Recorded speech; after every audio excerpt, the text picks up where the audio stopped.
আমাকে কেমন লেগেছে বাবু? আমি তো বাবু নই, সাহিল হোসাইন।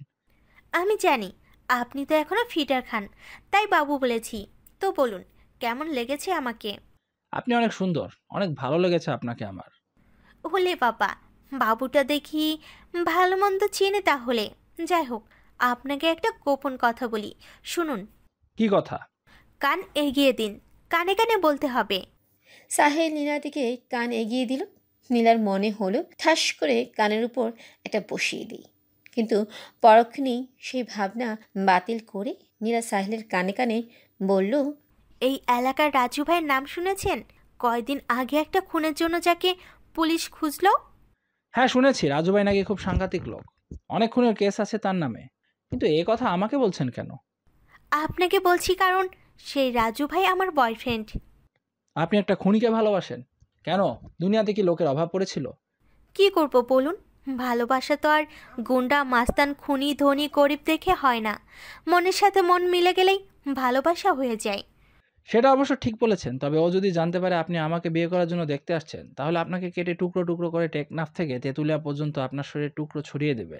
এর আগে কতজন আমাকে দেখতে আসছে, তাদের কেউ আর বেঁচে নেই। আমার উপর সবসময় নজরদারি করার জন্য লোক রাখা আছে, ওই যে দেখুন। বলেই নীলা বাসার নিচে হাত দিয়ে ইশারা করলো। নীলার বাসার সামনে একটা লোক দাঁড়িয়ে সিগারেট খাচ্ছিল।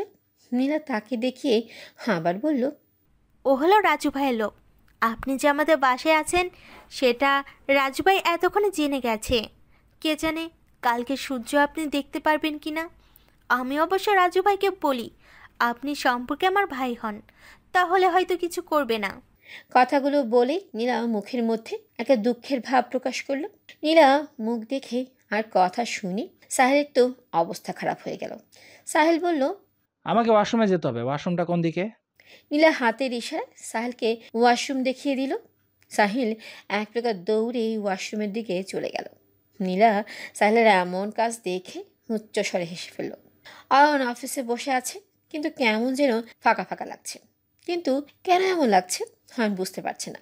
অয়ন চেয়ারে হেলান দিয়ে মনে মনে ভাবছে, মিস বিলা আজ অফিসে আসলো না কেন? নাকি কাল স্কুটি ঠেলে অসুস্থ হয়ে গেছে? একবার কি ফোন করে খবর নিব? না, সেটা করা বোধহয় ঠিক হবে না। আজ আসেনি তো কি হয়েছে, কাল তো আসবেই।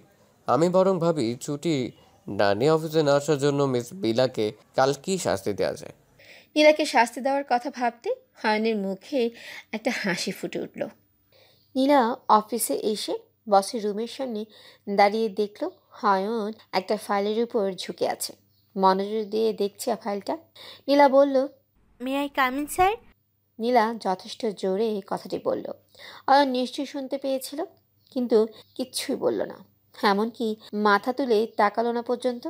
নীলা আবারও বলল,